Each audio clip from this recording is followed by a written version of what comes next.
परमेश्वर के नाम की महिमा हो कि फिर एक बार प्रभु ने हमें यह अवसर प्रदान किया कि हम प्रभु के वचन के सामने हम बैठ सके। पिछले दिनों हम इब्रानी की किताब से पढ़ रहे हैं पहला अध्याय, और हमने पहला अध्याय का 1, 2 और 3 आयत को हमने देखा। आज हम उसका चौथा आयत से हम मनन करेंगे। उसके पहले, जैसे पिछले बार हमने बताया कि इब्रानी की किताब का जो लेखक है बताया नहीं गया है, लेकिन हमने देखा है कि ज्यादातर जो स्कॉलर्स हैं उनका मानना है कि प्रेरित पौलुस ही है जो इस किताब को लिखा है। और इसका जो पटभूमि है, हमने ये भी देखा कि इब्रानी विश्वासी लोग जिन्होंने मसीह को अपने उद्धारकर्ता के रूप में ग्रहण किए, वो इब्रानी यहूदी रीति रिवाज को छोड़ करके जब प्रभु यीशु मसीह को विश्वास किए, बपतिस्मा लिए और प्रभु के अनुयायी बने, तो उनके जीवन में उन्हीं के लोगों से काफी ताड़ना और परेशानी को झेलना पड़ रहा था। तो कुछ विश्वासी लोग का जो विश्वास था वो डगमगा रहा था और वो पीछे मुड़ने के लिए सोच रहे थे। कहने का मतलब कि यद्यपि वो मसीही थे, मसीह के अनुयायी बन गए, लेकिन फिर भी उनका जो रुझाव, उनका जो खिंचाव था वो यहूदी मत की ओर था, और वो लोग थोड़ा डरे हुए थे। इसलिए वो लोग सामूहिक जो आराधना या प्रार्थना के लिए वो लोग नहीं आ रहे थे। तो उनके मन में एक डर था, एक भय था, और इसे लेखक बार बार पूरे किताब में अपने श्रोताओं को, अपने जो लेख लिखा गया था, यहूदी लोगों को वो प्रोत्साहन देना चाहते हैं कि परेशानी और ताड़ना जो है हमारे जिंदगी में तो हमेशा होगा, लेकिन हमारा जो उद्देश्य, हमारा जो जीवन का जो लक्ष्य है वो इस भूमि पर नहीं है। हमारा लक्ष्य स्वर्ग की ओर है, जहां प्रभु यीशु मसीह हमारे लिए जगह को तैयार कर रहा है। प्रभु यीशु मसीह हमारे लिए वो भवन बनाने के लिए गया है। ये बात हमने पीछे भी देखा था। तो ये लोग जब बैकस्लाइड के अवस्था में हैं, वो लोग विश्वास से थोड़ा डगमगा रहे थे, तो लेखक का उन लोगों को प्रोत्साहन देने का एक विषय ये था कि भाई, अगर तुम बैकस्लाइड कर लोगे तो फिर वापस विश्वास में आने में तुम्हें बहुत तकलीफ होगी। सिर्फ तकलीफ नहीं, बल्कि ताड़ना होगा। ताड़ना मतलब शिक्षा मिलेगा। तो क्यों तुम उस शिक्षा या ताड़ना के लिए क्यों उसकी ओर अग्रसर हो रहे हो? इसलिए लेखक का उद्देश्य जो है अपने श्रोताओं को ये बताना है कि तुम विश्वास में मजबूत बने रहो, प्रभु यीशु मसीह तुम्हारे साथ है, और वो सारे चीजों के ऊपर में वो विजय प्राप्त किया है, इसलिए डरने की आवश्यकता नहीं है। तो पिछले पिछले हफ्ते हमने इस बात को देखा था, 7 गुण विशेषता, प्रभु यीशु मसीह के 7 गुण विशेषताओं को हमने देखा था कि प्रभु यीशु मसीह कौन है। हमने इस बात को देखा था। दूसरे और तीसरे आयत में हमने देखा था कि प्रभु यीशु मसीह जो है वो पिता का तेज है। He is the glory, brightness of his glory हमने देखा था। फिर उसका स्वरूप है, express image of his person. फिर वो अपने वचन से सारे चीजों को अपने शक्ति से वो बांधे रखा है, upholding all things by the word of God. फिर उसके बाद हमने देखा था वो पापों का प्रायश्चित करने के बाद, काल्वरी क्रूस पर हमारे लिए कुर्बान होने के बाद वो मारा गया, गाड़ा गया और तीसरे दिन जी उठा, और आज पिता के दाहिने वो बैठा हुआ है। हमने इन बातों को देखा था।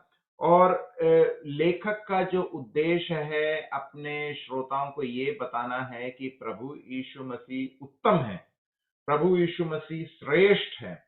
तो हर अध्याय में जब आएंगे तो एक एक के साथ तुलना किया गया, क्योंकि यहूदी विश्वासी लोग जो थे वो पुराने नियम में, न्याय प्रमाण में बहुत ही परिपक्व थे वो लोग।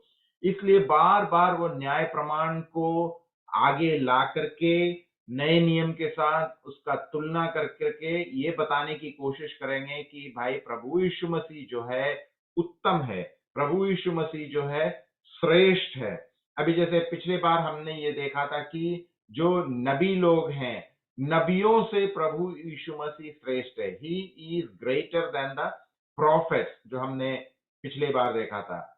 आज जो हम देखने जा रहे हैं, हम देखेंगे आज कि प्रभु यीशु मसीह स्वर्गदूतों से श्रेष्ठ है। पिछली बार हमने देखा कि वो नबियों से श्रेष्ठ है, और आज जो हम देखने जा रहे हैं प्रभु यीशु मसीह जो है स्वर्गदूतों से श्रेष्ठ है। तो अब विषय हमारे मन में ये आएगा कि भाई इन लोगों को स्वर्गदूतों के साथ प्रभु यीशु मसीह की तुलना क्यों की जा रही है।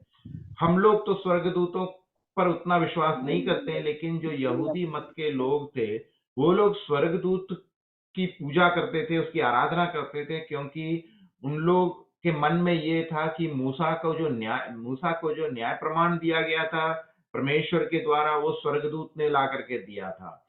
सिर्फ ये नहीं, जब नबियों से परमेश्वर जब बातें किया करते थे तो स्वर्गदूत आकर के वो उनके समक्ष में या तो स्वप्न में या किसी रूप में आकर के परमेश्वर की बातों को स्वर्गदूत बताया करते थे। इसलिए वो लोग स्वर्गदूतों, उनके यहूदी रीति रिवाज में स्वर्गदूत का एक बहुत ही श्रेष्ठ स्थान था, और वो कुछ लोग स्वर्गदूत की आराधना भी करते थे। और आज जो हम देखने जा रहे हैं इब्रानी की किताब 1 अध्याय 4 आयत से जब हम देखेंगे, वहां पे लेखक जो है इस बात को अपने श्रोताओं को दिखाना चाहता है कि प्रभु यीशु मसीह जो है वो स्वर्गदूतों से श्रेष्ठ है। इसलिए हमें स्वर्गदूत की आराधना नहीं करनी है। स्वर्गदूतों को हमारे लिए बनाया गया है। वो एक दूत है, एक संदेश वाहक है। स्वर्गदूत कौन है? वो संदेश वाहक है। और आज हम देखेंगे कि स्वर्गदूत को क्यों बनाया गया, स्वर्गदूत का क्या काम है, स्वर्गदूत कहाँ पे रहता है। अभी जैसे देखते हैं हम, जब बड़ा दिन का त्योहार आता है, क्रिसमस का त्योहार आता है, तो जब क्या करते हैं, स्वर्गदूत को एक छोटे बच्चे के समान बना करके रख दिया जाता है। कहीं कहीं पे स्वर्गदूत को स्त्री के जैसा बना के रखा था। स्वर्गदूत ना ही कोई छोटा बच्चा है, स्वर्गदूत ना ही कोई स्त्री है। वचन में हम जब पुराने नियम में देखते हैं, जब जब स्वर्गदूत प्रकट हुआ है, तब तक वो स्त्री रूप में नहीं है, वो पुरुष रूप में है, स्त्रीलिंग में नहीं है, पुल्लिंग में। वो उनका जो स्वर्गदूत का जो आगमन हुआ है या स्वर्गदूत जब प्रकट हुआ है, वो स्त्री के रूप में हम पुराने नियम में नहीं देखते। तो इन बातों को लेकर के आज हम चर्चा करेंगे, वचन से हम सीखेंगे। और लेखक का जो उद्देश्य है अपने श्रोताओं को ये बताना है, लेखक ये नहीं कह रहा है कि स्वर्गदूत कोई बुरा चीज है। स्वर्गदूत की सृष्टि परमेश्वर ने ही की है, और स्वर्गदूत परमेश्वर की आराधना कर रहे हैं। जैसे कहते हैं ना, बॉडीगार्ड के रूप में वो उसके सिंहासन के चारों ओर, परमेश्वर के सिंहासन के चारों ओर स्वर्गदूत है। और स्वर्गदूत जो है परमेश्वर की निगरानी करता है, परमेश्वर के कार्य को पूरा करने के लिए स्वर्गदूत वहां सहायक के तौर पर खड़ा है। इसलिए स्वर्गदूत जो है कोई बुरा चीज नहीं है, लेकिन स्वर्गदूत की आराधना करने की जरूरत नहीं है। स्वर्गदूत को उतना ऊंचा स्थान देने की जरूरत नहीं है, क्योंकि प्रभु यीशु मसीह जो है वो स्वर्गदूतों से श्रेष्ठ है। तो आज का विषय जो होगा, वो लेखक ये बताना चाहता है कि प्रभु यीशु मसीह जो है वो स्वर्गदूतों से उत्तम है। प्रभु यीशु मसीह जो है वो स्वर्गदूतों से श्रेष्ठ है। इस बात को हम देखेंगे। आइए हम इब्रानी की किताब उसका 1 अध्याय और 4 से हम पढ़ेंगे, 4 आयत से। इस प्रकार वह स्वर्गदूतों से उतना ही उत्तम बन गया जितना कि उनके नामों से वह नाम उत्तम है जो उसे उत्तराधिकारी में पाया। क्योंकि परमेश्वर ने किसी भी स्वर्गदूत से कभी ऐसा नहीं कहा, तू मेरा पुत्र, आज मैं तेरा पिता बना हूं। और ना ही किसी स्वर्गदूत से उसने ये कहा, मैं उसका पिता बनूंगा और वह मेरा पुत्र होगा। और फिर जब वो अपनी प्रथम एवं महत्वपूर्ण संतान को संसार में भेजता है तो कहता है, परमेश्वर के सब स्वर्गदूत उसकी उपासना करें। 7 आयत स्वर्गदूतों के विषय में बताते हुए वह कहता है, उसने अपने सब स्वर्गदूत को पवन बनाया और अपने सेवकों को आग की लपट बनाया। 8 आयत किंतु अपने पुत्र के विषय में वह कहता है, हे परमेश्वर, तेरा सिंहासन शाश्वत है, तेरा राजदंड धार्मिकता है, तुझको धार्मिकता ही प्रिय है, तुझको घृणा पापों से रही। सो परमेश्वर, तेरे परमेश्वर ने तुझको चुना है और उस आदर का आनंद दिया, तुझको तेरे साथियों से कहीं अधिक दिया। 10वां आयत परमेश्वर यह भी कहता है, हे प्रभु, जब सृष्टि का जन्म हो रहा था तूने धरती की नींव धरी, और ये सारे स्वर्ग तेरे हाथ का कर्तव्य है। ये नष्ट हो जाएंगे पर तू चिरंतन रहेगा। ये सब वस्त्र से फट जाएंगे और तू परिधान सा उनका लपेटेगा। वे फिर वस्त्र जैसा बदल जाएंगे, किंतु तू यूं ही यथावत रहेगा ही। तेरे काल का अंत युग युग ना होगा।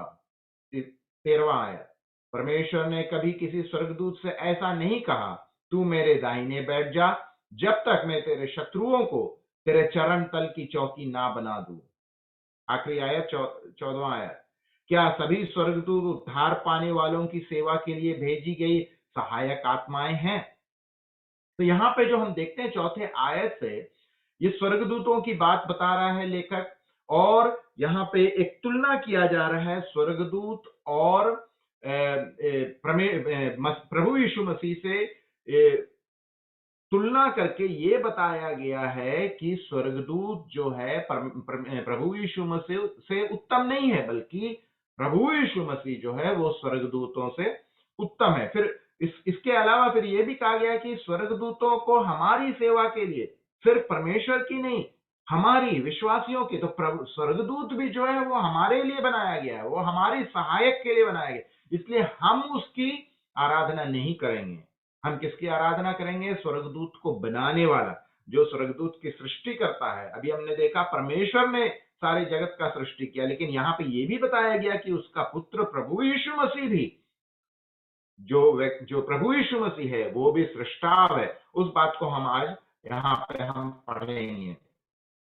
हम स्वर्गदूतों के बारे में हम क्या जानते हैं? हम वचन को, जब पुराने नियम को हम देखते हैं तो बार बार स्वर्गदूत का प्रकट होना हम देखते हैं। इब्राहिम के पास में भी स्वर्गदूत आकर के उसको, जो उसकी पत्नी जो सैराई है वो गर्भवती होगी, ऐसे बहुत सारा संदर्भ हम देखते हैं पुराने नियम में, जहां पे स्वर्गदूत प्रकट होकर के संदेश वाहक के रूप में, परमेश्वर का संदेश वाहक के रूप में, वो पुराने नियम के जो भविष्यतागण थे, पुराने नियम के जो सेवक लोग थे, प्रभु भक्त लोग जो थे, दास लोग जो थे, उनके सामने आकर के परमेश्वर का जो संदेश स्वर्गदूत आकर के इनको देते थे। तो सबसे पहली बात, हम स्वर्गदूतों के बारे में क्या जानते हैं? हम स्वर्गदूतों के बारे में ये बात जानते हैं कि वो परमेश्वर की महिमा करते हैं, वो परमेश्वर की आराधना करते हैं, वो परमेश्वर की उपासना करते हैं, वो परमेश्वर की जय जयकार करते हैं। तो सबसे पहला पॉइंट जो हम देखते हैं कि स्वर्गदूतों की सृष्टि क्यों की गई है? स्वर्गदूतों को परमेश्वर ने अपनी आराधना के लिए, अपनी सेवा के लिए प्रभु ने सृष्टि किया। हम उसका एक संदर्भ पढ़ेंगे। भजन संगीता 103, भजन संगीता 103 और उसका 20 और 21 आयत में ऐसा लिखा है। भजन संगीता 103 उसका 20 और 21, हे यहोवा के दूतों, तुम जो बड़े वीर हो और उसके वचन के मानने से उसको पूरा करते हो, उसका धन्य हो। 21वां आयत, हे यहोवा की सारी सेनाओं, हे उसके टहलुओं, तुम तो उसकी इच्छा पूरी करते हो, उसका धन्य कहो। यहां पर हम देखते हैं कि स्वर्गदूत का कर्तव्य क्या है, स्वर्गदूत का काम क्या है, वो किस काम के लिए उसकी सृष्टि की गई। यहां पे साफ लिखा है, 20वें आयत में लिखा है, यहोवा के दूतों, यानी स्वर्गदूतों के विषय में कहा गया है, तुम जो बड़े वीर हो। हम जानते हैं स्वर्गदूत लोग कोई साधारण सृष्टि नहीं है, वो हमसे हम हमें प्रभु यीशु मसीह ने चुना है, हमारे लिए प्रभु यीशु मसीह मारा गया, स्वर्गदूतों के लिए नहीं मारा गया। उस विषय में जब हम देखते हैं तो हम स्वर्गदूत से महान है, बड़े हैं, लेकिन कुछ कुछ बातों में स्वर्गदूत हमसे बड़ा है। जैसे अभी हम शरीर में हैं, लेकिन स्वर्गदूत के पास शरीर नहीं है, इसलिए स्वर्गदूत स्वर्ग में विराजमान है, स्वर्ग से वो पृथ्वी में ऐसे हमारा आंख झपकता है और वो प्रकट हो जाता है, लेकिन हम नहीं कर सकते हैं ऐसा। तो कुछ हमारे पास इस शरीर में कुछ कमियां हैं, लेकिन स्वर्गदूतों को परमेश्वर ने कुछ शक्ति दिया है, क्योंकि वो उसका जो काम है संदेश वाहक है। तो यहाँ पे साफ लिखा है कि हे यहोवा के दूतों, तुम जो बड़े वीर हो और उसके वचन के मानने से उसको पूरा करते हो। उसकी वचन, वो या परमेश्वर जो बताता है उसकी सेवा करते हो, यहाँ पे लिखा है। तो स्वर्गदूत क्या करते हैं? परमेश्वर की सेवा करते हैं। 21 में लिखा है, हे यहोवा की सारी सेनाओं। तो यहोवा की सेना कौन है? ये स्वर्गदूत है, उसकी सेना है। हे उसके टहलुओं, तुम जो उसकी इच्छा पूरी करते हो। तो स्वर्गदूत को क्यों बनाया गया है? वो परमेश्वर की सेना है, वो परमेश्वर की इच्छा पूरी करता है। तो स्वर्गदूतों का जो काम है वो परमेश्वर की इच्छा पूरी करना है। स्वर्गदूतों का जो काम है वो परमेश्वर की सेवा करता है। ठीक है। उसी प्रकार हम भजन संहिता 148 में जब हम आते हैं, Psalms 148, वहां पर भी हम देखते हैं स्वर्गदूत के विषय में क्या लिखा है। हम पढ़ना चाहते हैं स्वर्गदूत के विषय में। भजन संहिता 148 और उसका दूसरे आयत में लिखा है, हे उसके सब दूतों उसकी स्तुति करो, हे उसकी सब सेना उसकी स्तुति कर। यहां पर हम देखते हैं 148 भजन उसका दूसरे आयत में क्या लिखते हैं, क्या पढ़ते हैं कि परमेश्वर की सेना है, जो स्वर्गदूत है, उसको क्या कहा गया है?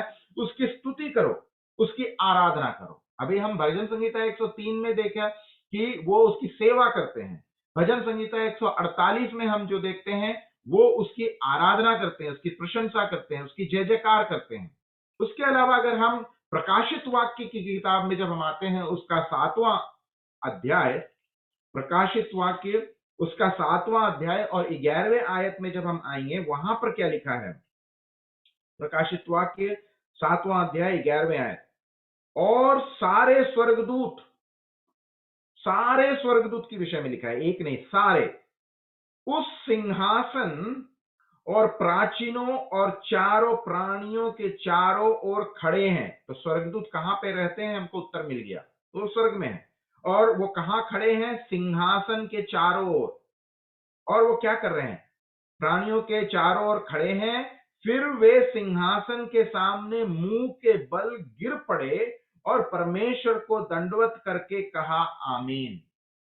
तो हम प्रकाशित वाक्य 7वां अध्याय में हम देखते हैं कि स्वर्गदूत क्या करते हैं? वो परमेश्वर के सिंहासन के चारों ओर खड़ा है और वहां पर वो अपने अपने मुंह बल गिर करके परमेश्वर की महिमा कर रहा है, आमीन कर रहा है, परमेश्वर की सेवा कर रहा है, उसकी आराधना कर रहा है निरंतर। तो स्वर्गदूत का काम क्या है? परमेश्वर की सेवा करना, परमेश्वर की आराधना करना, परमेश्वर का दूत को लेकर के आगे बढ़ना। इसके अलावा हम मत्ती रचित सुसमाचार में जब हम आएंगे, वहां पर भी एक बहुत अच्छा विषय लिखा गया है इनके बारे में, हम वो भी देखेंगे। मत्ती रचित सुसमाचार उसका 26वां अध्याय, मत्ती रचित सुसमाचार उसका 26 अध्याय और आयत 53, मैथ्यू 26:53 में लिखा है, क्या तू नहीं समझता कि मैं अपने पिता से विनती कर सकता हूं और वह स्वर्गदूत कि 12 पलटन से अधिक मेरे पास अभी उपस्थित कर देगा। यहां पर हम देखते हैं, मत्ती सुसमाचार में हम देखते हैं कि यहां पे लिखा है, क्या तू नहीं समझता कि मैं अपने पिता से विनती कर सकता हूं और वह स्वर्गदूतों की 12 पलटन से अधिक मेरे पास अभी उपस्थित कर देगा। इसका मतलब स्वर्गदूत कहां पे है? पिता के पास है, परमेश्वर के पास है। और स्वर्गदूत किस कार्य के लिए है? अगर हमारे लिए लड़ना है, अगर शैतान से युद्ध करना है, तो हम युद्ध नहीं करेंगे, स्वर्गदूत हमारे लिए तैयार है। तो हमने देखा स्वर्गदूत का क्या काम है। हमने देखा स्वर्गदूत जो है वह परमेश्वर की सेवा कर रहा है, परमेश्वर की आराधना कर रहा है। तो ऐसे बहुत सारी बातें हमने देखा। ठीक है। तो इसके अलावा जब हम देखेंगे कि यहाँ पे भी सबसे पहले हमने देखा कि स्वर्गदूत क्या क्या करते हैं।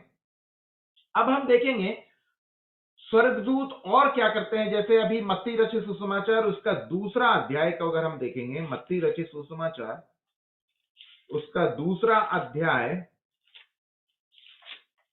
और 13वां आयत, मत्ती रचित सुसमाचार दूसरा अध्याय 13वां आयत, उनके चले जाने के बाद देखो, प्रभु के एक दूत ने स्वप्न में यूसुफ को दिखाई देकर कहा, उठ, उस बालक को और उसकी माता को लेकर मिस्र देश को भाग जा, और जब तक मैं तुझसे ना कहूं तब तक वहीं रहना, क्योंकि हेरोदेस इस बालक को ढूंढने पर है कि उसे मरवा डाले।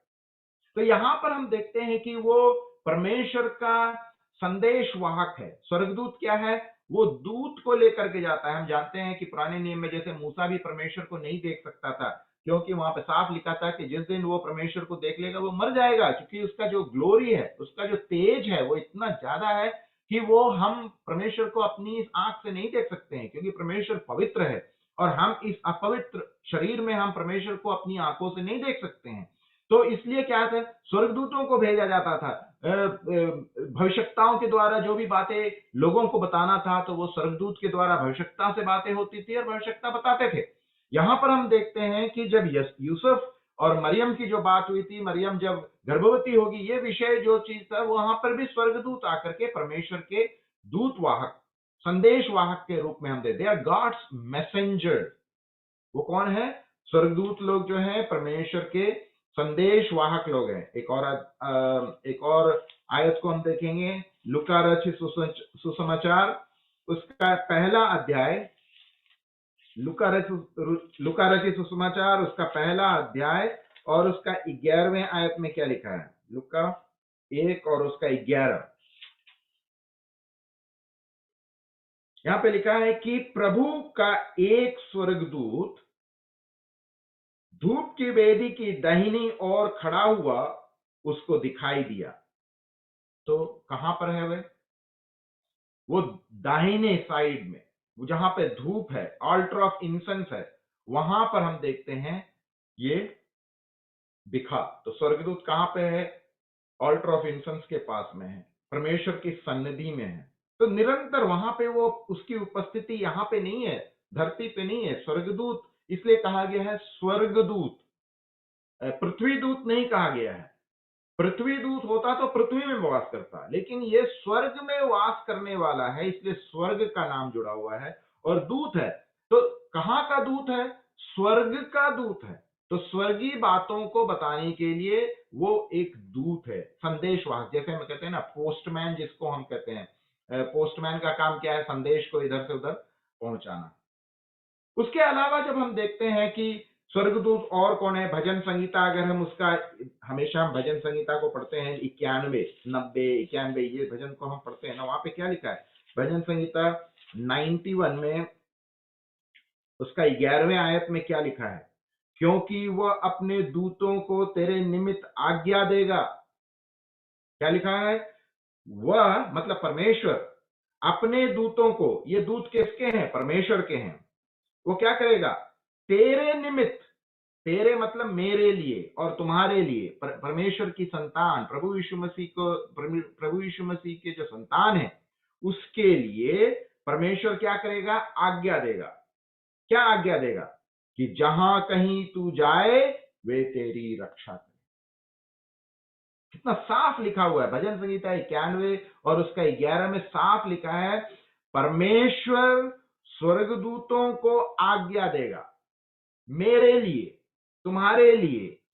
हम जहां कहीं जाएंगे हमारी सुरक्षा के लिए स्वर्गदूत को भेजेगा। हम जब घर से बाहर निकलते हैं, हम जब गाड़ी चलाते हैं, हम जब एक जगह से दूसरे जगह जाते हैं, हम जब नौकरी करते हैं, हम जब परिवार में रहते हैं, हम जब भवन में रहते हैं, तो परमेश्वर क्या करता है? अपने स्वर्गदूतों को, क्योंकि वो परमेश्वर की सेना है और वो किसके लिए बनाया गया? हमारे लिए बनाया गया। तो वो लेखक जो है यही बात बार बार, अब आप देखिए लेखक क्यों ये भजन संगीता, ये एंजल्स के बारे में, स्वर्गदूत के बारे में क्यों बताना चाहता है? क्योंकि ये लोग जो है स्वर्गदूतों को पर विश्वास करते थे, स्वर्गदूतों की आराधना करते थे, और यहाँ पे वचन से जो है लेखक ये दिखाना चाहता है कि स्वर्गदूत जो है वो मेरे लिए बनाया गया। यहाँ पे क्या लिखा था भजन संगीता 91 में?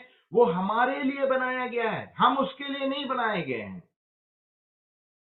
स्वर्गदूत हमारे लिए बनाया गया, वो हमारी सेवा के लिए बनाया। यही इब्रानी की किताब पहला अध्याय में हम देखें, दे आर मिनिस्ट्रिंग स्पिरिट, वो हमारे लिए सेवा करने के लिए बनाया गया, इसलिए हम उसकी आराधना नहीं करेंगे, वो हमारा सेवक है। और यहां पर भी लिखा है कि परमेश्वर आज्ञा देता है, हम जहां भी जाते हैं हमारी सुरक्षा के लिए वो स्वर्गदूतों को भेजता है। तो स्वर्गदूतों का काम क्या है? वो परमेश्वर की सुरक्षा करने वाला, परमेश्वर की लोगों की सुरक्षा करने वाला एक चीज है स्वर्गदूत जो है। उसके अलावा अगर हम प्रेरितों की किताब उसका 12 अध्याय, प्रेरितों की किताब उसका 12वां अध्याय अगर हम आएंगे, वहां 12 अध्याय उसका 23वें आयत में क्या लिखा है? एक्ट 12:23, 12वां अध्याय 23 आयत में लिखा है, पढ़े क्या?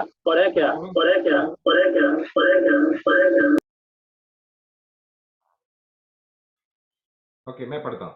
उसी क्षण प्रभु के एक स्वर्गदूत ने तुरंत उसे मारा, क्योंकि उसने परमेश्वर की महिमा ना की, और वो कीड़े पकड़े मर गए, कीड़े पड़ के मर गए। अब यहां पर देखते हैं कि स्वर्गदूतों से परमेश्वर क्या करता है? जजमेंट लाता है, न्याय लाता है, स्वर्गदूतों को आज्ञा देता है। स्वर्गदूत सिर्फ संदेशवाहक नहीं है, लेकिन स्वर्गदूत जो है वो परमेश्वर की सेना है। हम जानते हैं युद्ध करने जाने के लिए राजा तो सबसे अंत में आएगा, लीड करता है राजा, लेकिन राजा युद्ध मैदान में नहीं, उसका सैनिक लोग जाकर के युद्ध करते हैं। तो सैनिक लोग क्या करते हैं? शत्रु से लड़ते हैं। उसी प्रकार स्वर्गदूत जो है परमेश्वर की सेना है। तो युद्ध करने के लिए परमेश्वर की सेना यानी स्वर्गदूत आकर के युद्ध करते हैं, और परमेश्वर को अगर किसी को न्याय देना है तो यह स्वर्गदूत को वो आदेश देते हैं, स्वर्गदूत वो कार्य करता है। यहां पर हम देखते हैं, वहां एंजल ऑफ द लॉर्ड लिखा है ना, परमेश्वर का स्वर्गदूत ने तुरंत उसे मारा, क्योंकि उसने परमेश्वर की महिमा ना की। तो यहां पे साफ लिखा है, परमेश्वर का न्याय के लिए भी परमेश्वर क्या करता है? स्वर्गदूतों का उपयोग करता है। ऐसे बहुत सारे अध्याय, अगर हम प्रकाशित वाक्य 9 अध्याय 15वें आयत में वहां पढ़ेंगे, वहां पे हम क्या देखते हैं? 4 दूतों के बारे में लिखा गया है ना। एक बार उसको भी हम पढ़ लेते हैं। प्रकाशित वाक्य उसका 9 अध्याय, प्रकाशित वाक्य उसका 9 अध्याय 15वें आयत में क्या लिखा है? यहां पे लिखा है, और वे चारों दूत खोल दिए गए जो उस घड़ी और दिन और महीने और वर्ष के लिए मनुष्यों की 1/3 के मार डालने को तैयार किए गए थे।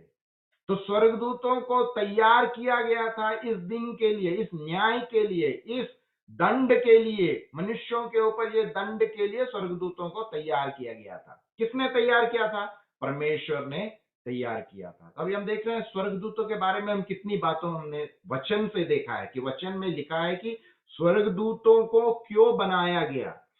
अभी हमने देखा स्वर्गदूत कहां पर वास करते हैं? स्वर्ग में, परमेश्वर की दाहिने, वहां पे परमेश्वर की सेवा। और क्या क्या करता है? परमेश्वर की सेवा करता है, परमेश्वर की आराधना करता है, परमेश्वर का संदेशवाहक है, और परमेश्वर का न्याय भी वो वहां पे करता है। परमेश्वर उनको आज्ञा देते हैं और स्वर्गदूत जाकर के वो न्याय वहां पर करता है। तो अभी क्या क्या देखा हमने? स्वर्गदूत जो है मैसेंजर है, संदेशवाहक। स्वर्गदूत को बनाने वाला कौन है? परमेश्वर है। स्वर्गदूत को पंख होते हैं।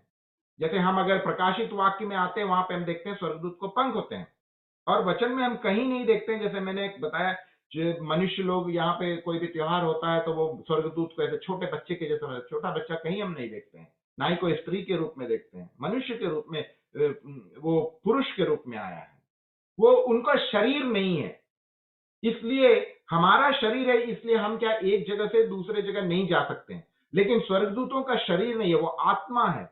आत्मा को जाने के लिए वो एक, हमारा आंख बंद होगा स्वर्ग से। अगर याद होगा कि प्रभु यीशु मसीह का जब पुनरुत्थान हुआ था, पुनरुत्थान होने के बाद वो क्या किया? बंद कमरे के अंदर शिष्य लोग बैठे हुए थे, दरवाजा बंद था, और प्रभु यीशु मसीह वहां विराजमान हो गए। क्यों? क्योंकि उनके पास ये शरीर नहीं था। लेकिन पुनरुत्थान के पहले मरने, उनका जो सूली पर मरने से पहले क्या था? शरीर था उनका, हमारे जैसा शरीर था।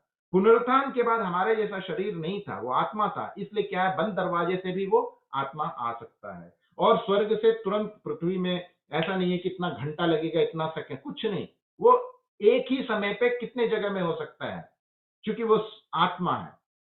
उसके पास कोई ऐसा इच्छा नहीं है। जैसे हम मनुष्य हैं, हमारे पास प्रेम करने की इच्छा होती है, सेवा में, हमारे पास बहुत सारी इच्छा होते हैं। कुछ चीज खाने की इच्छा होती है, किसी को प्रेम करने की इच्छा, तो स्वर्गदूतों के पास ऐसा कोई इच्छा नहीं है, खाने की इच्छा नहीं है, भूख नहीं लगता है स्वर्गदूतों को, उनको प्यार करने का कुछ ऐसा नहीं है। वो लोग तो एक कहते हैं ना सेवक हैं, और चूंकि वो शरीर में नहीं है, शरीर को दर्द होता है, शरीर को बीमारी होता है, शरीर को भूख लगता है, शरीर को प्यार करने की एक उत्तेजना होता है, तो स्वर्गदूतों को ये सब कुछ नहीं होता है, क्योंकि उसके पास शरीर नहीं है। और हम ये चीज भी जानते हैं, हमसे पहले परमेश्वर ने स्वर्गदूत की सृष्टि की, इस बात में स्वर्गदूत हमसे आगे है। तो मनुष्यों को बनाने से पहले, सारे सृष्टि को बनाने से पहले स्वर्गदूत की सृष्टि पहले की गई थी।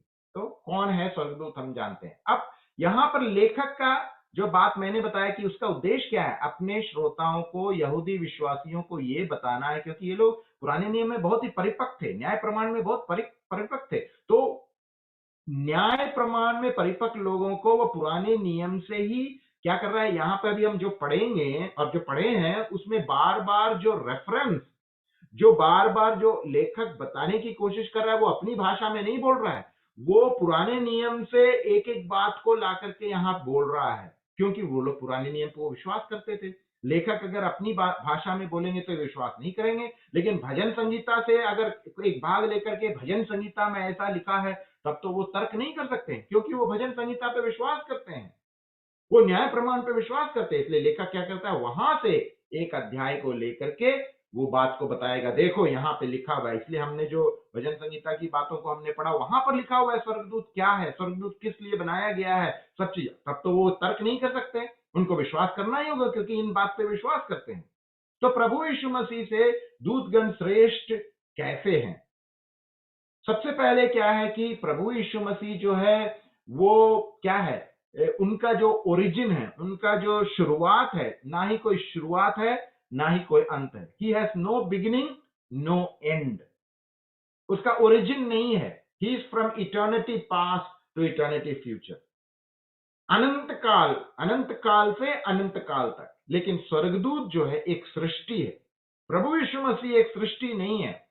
प्रभु यीशु मसीह जो है वो सृष्टि करता है, लेकिन स्वर्गदूत जो है वो प्रभु यीशु मसीह का सृष्टि है। तो इसलिए लेखक इन लोगों को यह दिखाना चाहता है कि तुम किसकी उपासना करोगे, सृष्टि की उपासना करोगे या सृष्टिकर्ता की। तो यहां पे यह दिखाना चाह रहा है लेखक कि प्रभु यीशु मसीह उत्तम है, प्रभु यीशु मसीह स्वर्गदूतों से श्रेष्ठ है, क्योंकि प्रभु यीशु मसीह ही सृष्टि करता है। स्वर्गदूत की रचना करने वाला प्रभु यीशु मसीह है, परमेश्वर है।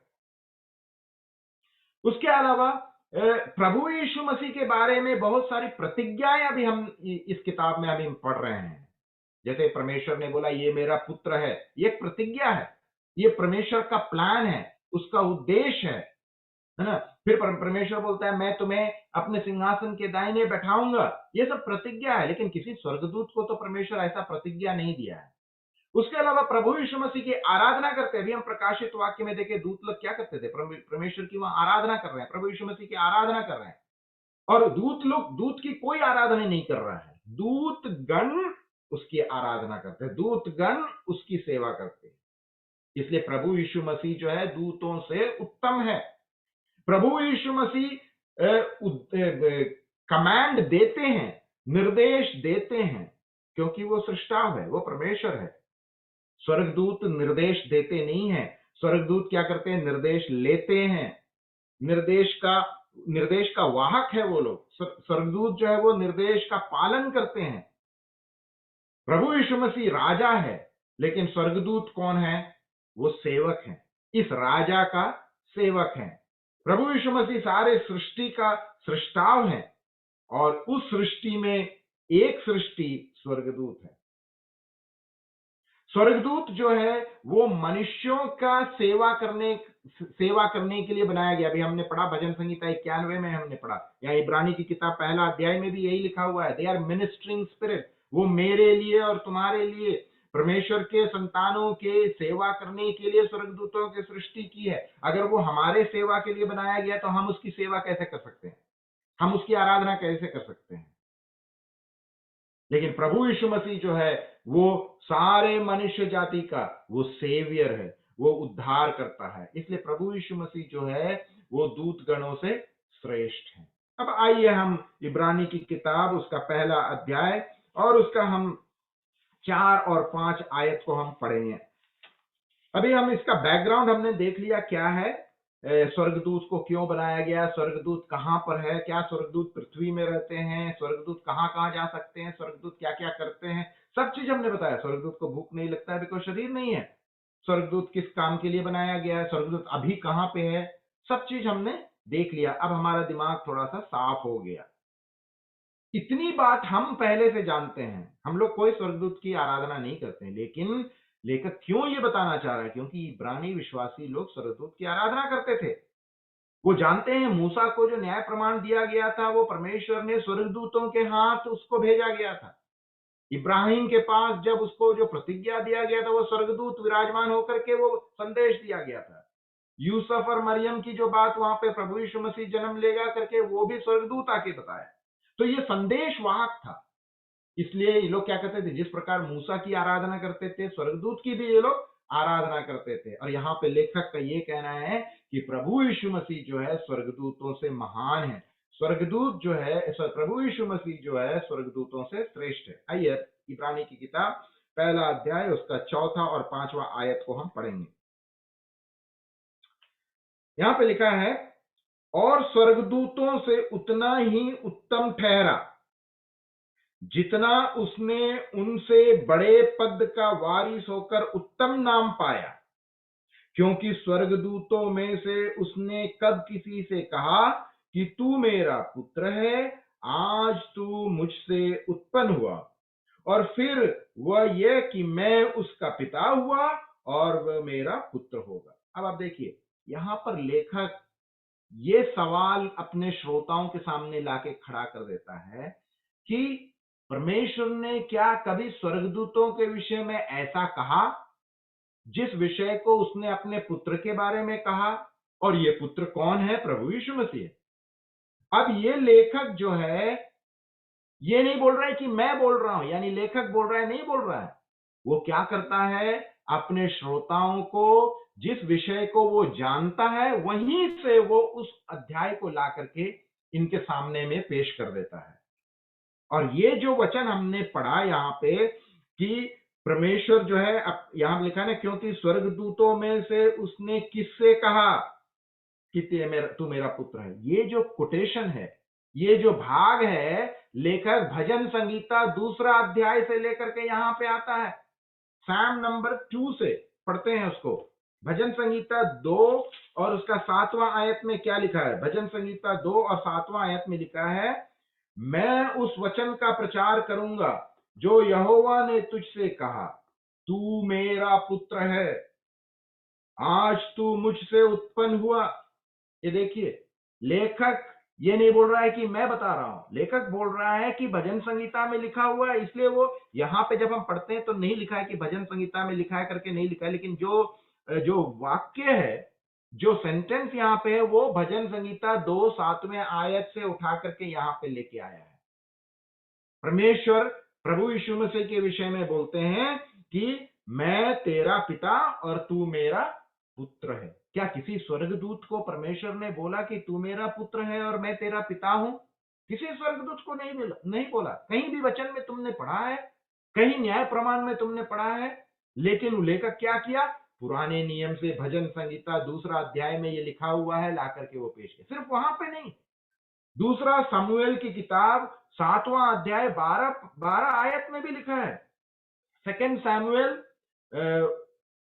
मैं उसको पढ़ना चाहूंगा। 2 शमूएल उसका 7वां अध्याय, 2 शमूएल चैप्टर 7 और उसका 12वें आयत में भी यही चीज लिखा है, जब तेरी आयु पूरी हो जाएगी और तू अपने पुरखों के संग सो जाएगा, तब मैं तेरे निज वंश को तेरे पीछे खड़ा करके उसके राज्य को स्थिर करूंगा। मेरा नाम का घर वही बनाएगा और मैं उसकी राजगद्दी की सदैव स्थिर रखूंगा।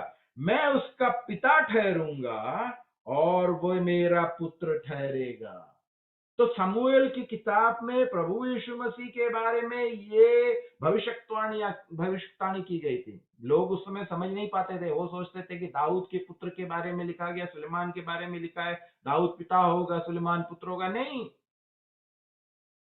यहां पर जो भविष्यवाणी की गया, दाऊद के सिंहासन में बैठने वाला, निरंतर राज्य करने वाला कौन है, वो राजा कौन है? प्रभु यीशु मसीह है। यहां पे लिखा मैं उसका पिता बनूंगा, लिखा है ना 14वें में, मैं उसका पिता ठहरूंगा और वे मेरा पुत्र ठहरेगा। यदि वह अधर्म करे तो मैं सब मनुष्यों के योग्य दंड दे और आदमियों के योग्य मार से ताड़ना दूंगा।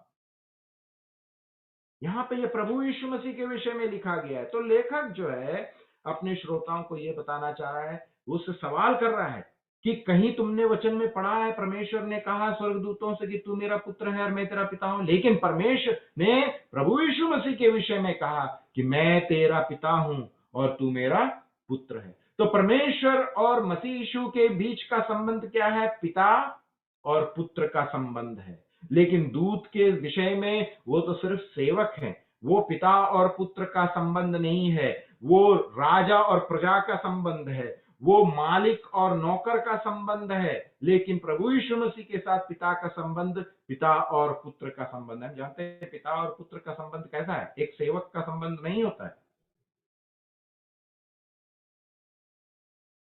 तो चौथे और पांचवें आयत में हमने ये देखा। अब आइए छठवें आयत में क्या लिखा है? और जब पहिलौठा को जगत में फिर लाता है तो कहता है कि परमेश्वर के स्वर्गदूत उसे दंडवत करें। कितनी अच्छी बात है। कौन से स्वर्गदूत? सब स्वर्गदूत। सातवें आयत में लेखक बता रहा है कि अपना पहिलौठा, फर्स्ट बिगॉटन, अपना पहिलौठा कौन है? प्रभु यीशु मसीह है। अपने पहिलौठा को जगत से फिर लाता है। वो कहता है कि परमेश्वर के सब स्वर्गदूत उसे दंडवत करे। यहां पे लिखा है कि प्रभु यीशु मसीह की सेवा, प्रभु यीशु मसीह की आराधना सब स्वर्गदूत करे। स्वर्गदूतों को आज्ञा दिया गया है, परमेश्वर ने स्वर्गदूतों को आज्ञा दिया कि तू मेरा पुत्र, उसकी तू आराधना कर, तू उसको दंडवत कर। और ये भी कहां से लिया गया है? लेखक बार बार हम देखेंगे कि वो हम जब पढ़ते हैं यहां पे नहीं लिखा है, लेकिन ये जो 7वां आयत है, नहीं, छठवां आयत जो है, जो हम पढ़ रहे हैं, छठवां आयत जो है उसने क्या किया है? भजन संगीत 97 और उसका 7, उसको हम पढ़ेंगे, सैम 97 और उसका वर्स 7। तो क्या है कि अगर जैसे मैं भी अगर अपनी भाषा में कुछ बोलूंगा तो लोग शायद हो सकते हैं गलत समझे या ना समझे, लेकिन अगर हम वचन में लिखा हुआ अगर हम अध्याय को हम बताएंगे तो लोग विश्वास करेंगे, क्योंकि वचन तो मैंने नहीं लिखा है, वचन तो परमेश्वर का है। इसलिए यहां पर लेखक बार बार क्या कर रहा है? वो वचन वचन को कोट कर रहा है। भजन संगीता उस 97 और उसका 7वां आयत में लिखा है, कितने खुदी हुई मूर्तियों की उपासना करते हैं और मूर्तों पर फूलते हैं, वे लज्जित हैं। हे सब देवताओं, तुम उसको दंडवत करो।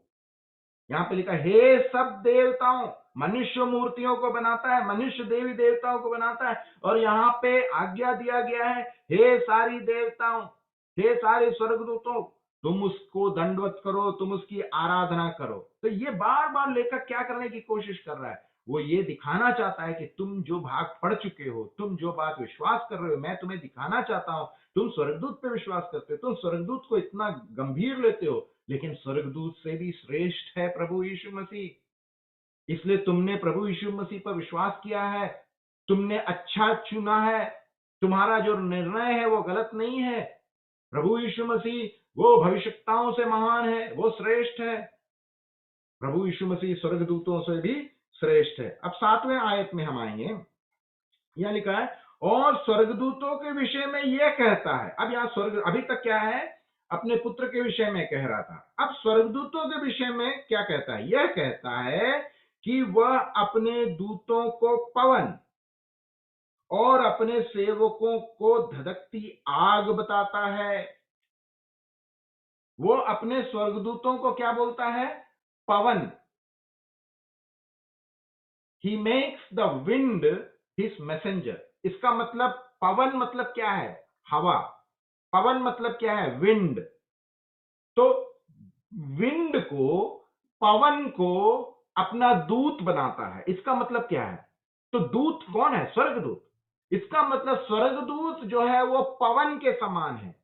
स्वर्गदूत जो है वो उड़ता है, उड़ सकता है, हवा की समान है। मतलब हवा कहने का मतलब वो इतना तेज है हवा कि अभी यहां पे तूफान आया, तूफान वहां पहुंच गया, इतना तेज है। कहने का मतलब यही है। ये नहीं कि जैसे पक्षी के समान पंख है करके उड़ रहा, नहीं। यहाँ पे एक तुलना किया गया है कि स्वर्गदूत जो है उसे पवन कहा गया है, और उसके जो सेवक लोग हैं, जो हम हैं, क्या कहा गया? फ्लेमिंग फायर, आग। ठीक है, तो आग को क्या कर रहा है यहाँ पे? Ministering spirit, Fleming fire his minister. और स्वर्गदूतों को पवन कहा गया है, और स्वर्गदूतों के विषय में यह कहता है कि वह अपने दूतों का पवन और अपने सेवकों को धधकती आग बताता है। ये भी क्या किया? भजन संगीता 104, भजन संगीता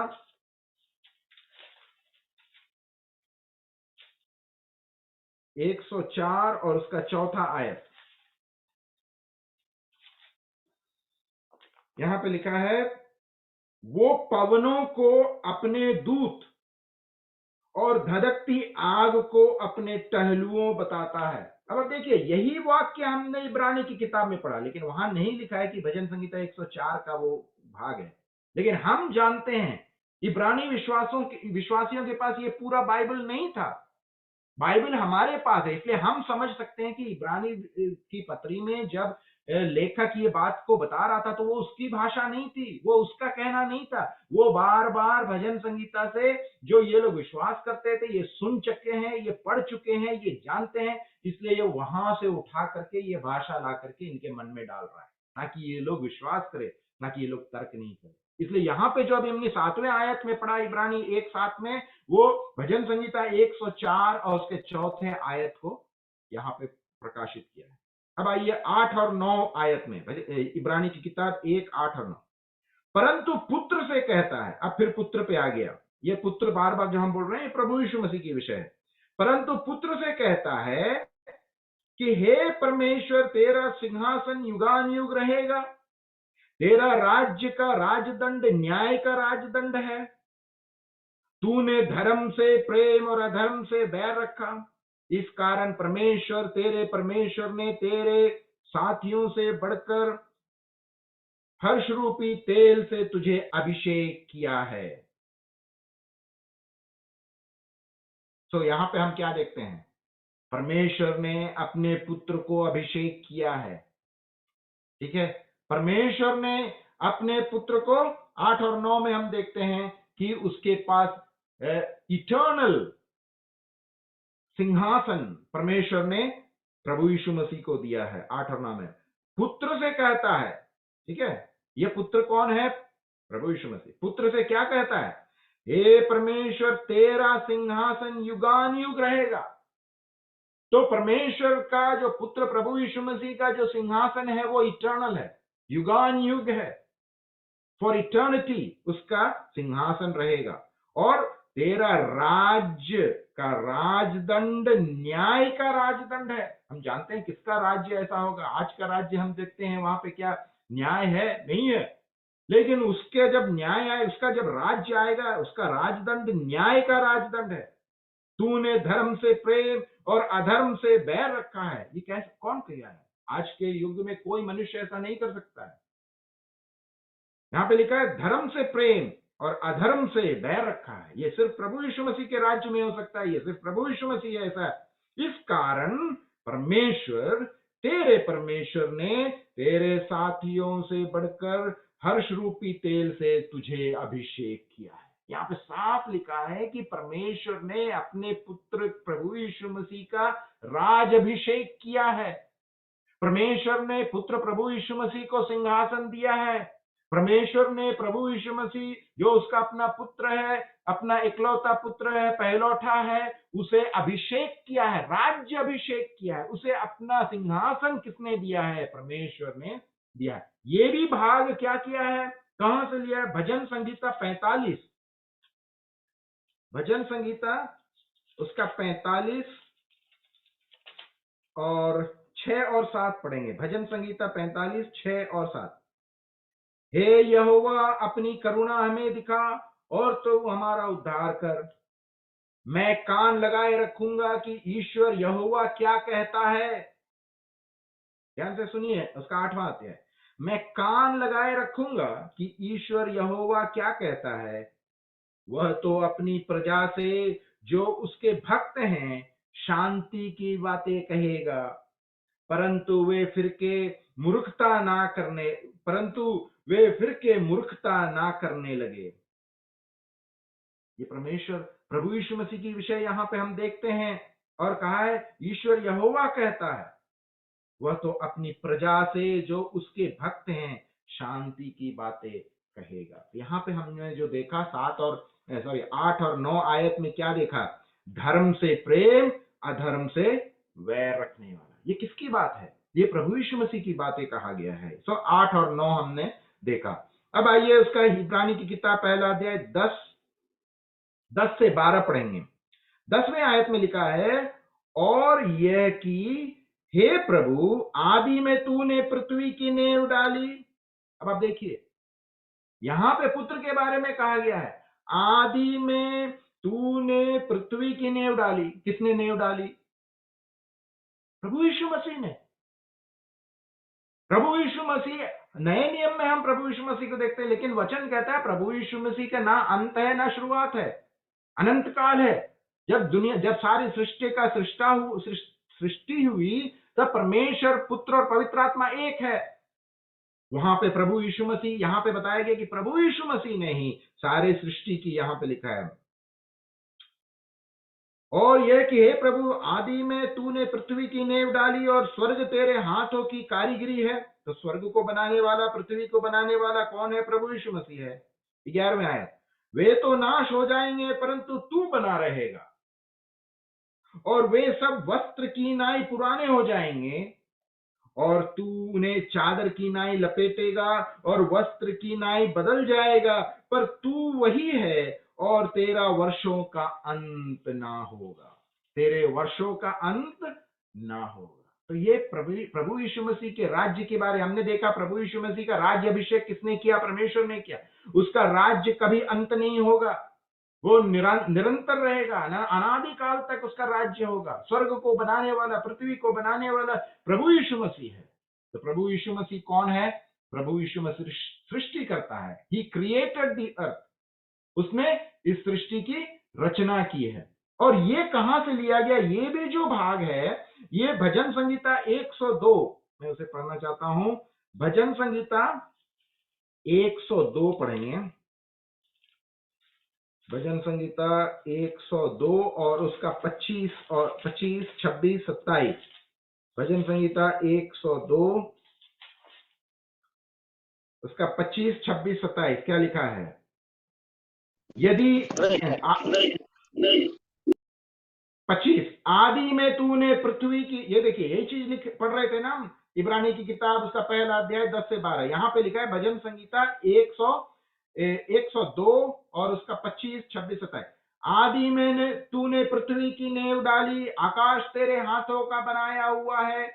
वह तो नाश होगा परंतु तू बना रहेगा, और वह सब कपड़े के समान पुराना हो जाएंगे। तू उसको वस्त्र की नाई बदलेगा, और वह तो बदल जाएगा, परंतु तू वही है और तेरे वर्षों का अंत नहीं होने का। अब देखिए ये जो वचन हमने इब्रानी की किताब उसका पहला अध्याय 10 से 12 तक जो हमने पढ़ा, ये भजन संहिता 102 से लिया गया है।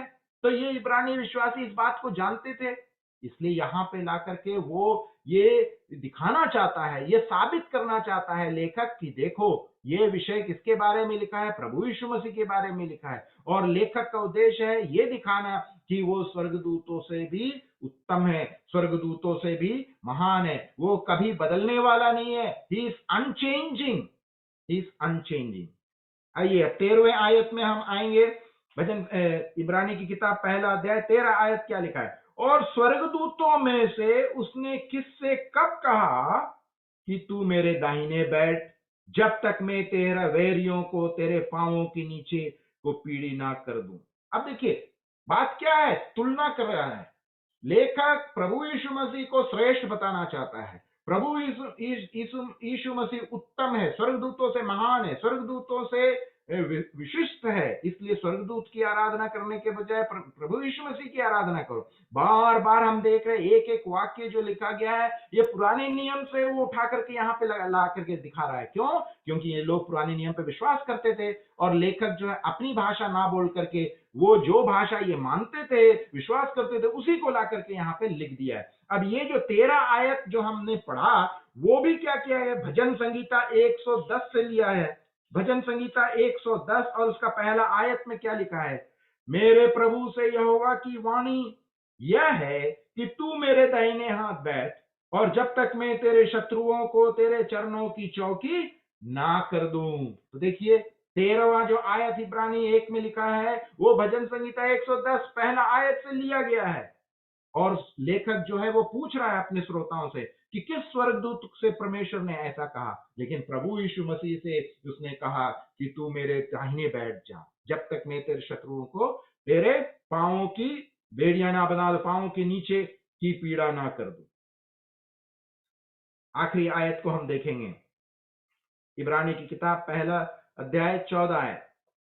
क्या ये सब सेवा टहल करने वाली आत्माएं नहीं, जो उद्धार पाने वालों के लिए सेवा करने को भेजी जाती है? अब आप देखिए यहां पे आकर के सबसे अभी अंत में क्या बोला 13वें आयत में, कि परमेश्वर ने पुत्र को अपने दाहिने बैठा रखा है, लेकिन किसी दूत को नहीं। दूत तो बैठा भी नहीं है, वो बैठ भी नहीं सकता है। सेवक लोग क्या बैठते हैं? जब मालिक होता है तो सेवक बैठते नहीं है, वो खड़े रहते हैं। दूत लोग खड़े होकर के परमेश्वर की आराधना, प्रभु यीशु मसीह की आराधना कर रहे हैं, लेकिन प्रभु यीशु मसीह पिता के दाहिने बैठा हुआ है, वो उसके सम है, वो उसके समान है, बराबरी में है। लेकिन स्वर्गदूत तो बराबरी में नहीं है, इसलिए वो खड़ा है, उसकी सेवा कर रहा है। इसलिए कौन महान है, कौन श्रेष्ठ है?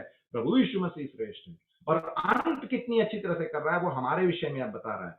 वो कह रहा है क्या ये सब सेवा टहल करने वाली आत्माएं नहीं है? तो स्वर्गदूत कौन है, उसका उत्तर मिल गया। कोई आपसे अगर पूछेगा कि स्वर्गदूत कौन है, तो इब्रानी की किताब पहला अध्याय 14 आयत में लिखा हुआ है, स्वर्गदूत कौन है? ये सब सेवा टहल करने वाली आत्माएं हैं। एंजल्स आर मिनिस्ट्रिंग से, और किसकी सेवा करने के लिए है? जो उद्धार पाने वालों के लिए। हम उद्धार पाए हुए हैं, आप उद्धार पाए हुए, आने वाले समय में और भी लोग उद्धार पाएंगे, उन सभी के लिए सेवा करने वाली आत्माएं हैं। जो उद्धार पाने वाले के लिए सेवा करने को भेजी जाती है। मेरे प्रियजनों, हमें कितना आश्वासन मिलता है, प्रभु यीशु मसीह स्वर्गदूतों से महान है। प्रभु यीशु मसीह जो है वो स्वर्गदूतों से श्रेष्ठ है। और सिर्फ ये नहीं हम देख रहे हैं यहाँ पे, स्वर्गदूत हमारी सेवा के लिए बनाया गया है, स्वर्गदूतों को हमारी रक्षा के लिए बनाया गया है। इसलिए हम स्वर्गदूत की आराधना नहीं करेंगे, वो गलत बात है। इसलिए लेखक अपने श्रोताओं को यह बताना चाहता है कि तुम स्वर्गदूतों की आराधना मत करो। स्वर्गदूत तुम्हारे लिए और हमारे लिए बनाया गया, वो हमारी सेवा के लिए, हमारी रक्षा के लिए, हमारे शक्ति के प्रतीक के लिए, वो शक्ति का प्रतीक है। और यहाँ पे लेखक का उद्देश्य, प्रभु यीशु मसीह महान है, प्रभु यीशु मसीह श्रेष्ठ है, क्योंकि इन लोगों ने यहूदी रीति रिवाज को छोड़ करके प्रभु यीशु मसीह के अनुयायी बन गया। तो मन में इनको थोड़ा सा शंका हो रहा है, क्योंकि परेशानियां हैं, ताड़ना है, इनके जिंदगी में दुख आ रहे हैं, तकलीफ आ रहे हैं, और ये लोग सोच रहे क्या हमने कुछ गलत निर्णय ले लिया।